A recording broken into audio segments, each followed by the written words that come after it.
मौसमी बेरोजगारी किसे कहते हैं?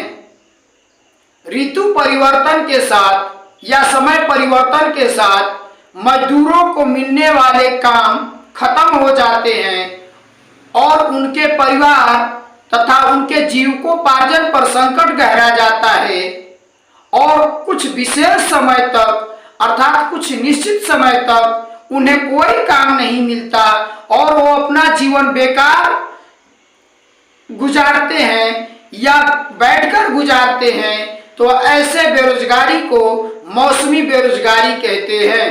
उदाहरण के साथ मौसमी बेरोजगारी को और स्पष्ट रूप में समझा जा सकता है।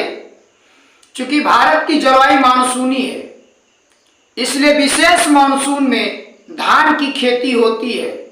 धान की खेती के समय मजदूरों को मजदूरी मिल जाती है, जिसके कारण वो 1 महीने या 2 महीने तक काम करते हैं खेतों में।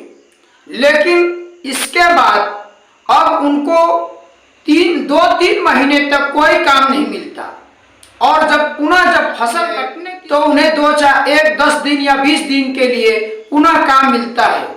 फिर इसके बाद वो मजदूर बैठ जाते हैं और उन्हें लगभग 3-4 महीने बाद गेहूं की कटाई के समय 2-4-10 दिनों के लिए काम मिलता है। इस प्रकार साल भर में हम देखते हैं कि मजदूरों को कुछ ही महीने या कुछ ही दिनों तक काम मिलता है। बाकी समय में वो अपना समय बैठकर या बेरोजगारी के रूप में बिताते हैं। इसे ही हम मौसमी बेरोजगारी कहते हैं, क्योंकि इन मजदूरों के पास सालों भर काम करने के लिए कोई काम नहीं रहता है। मौसम विशेष में इन्हें काम मिलता है, लेकिन मौसम विशेष के साथ इनका काम खत्म हो जाता है और ये बेरोजगार हो जाते हैं। तो ऐसी परिस्थिति को ही मौसमी बेरोजगारी कहा जाता है।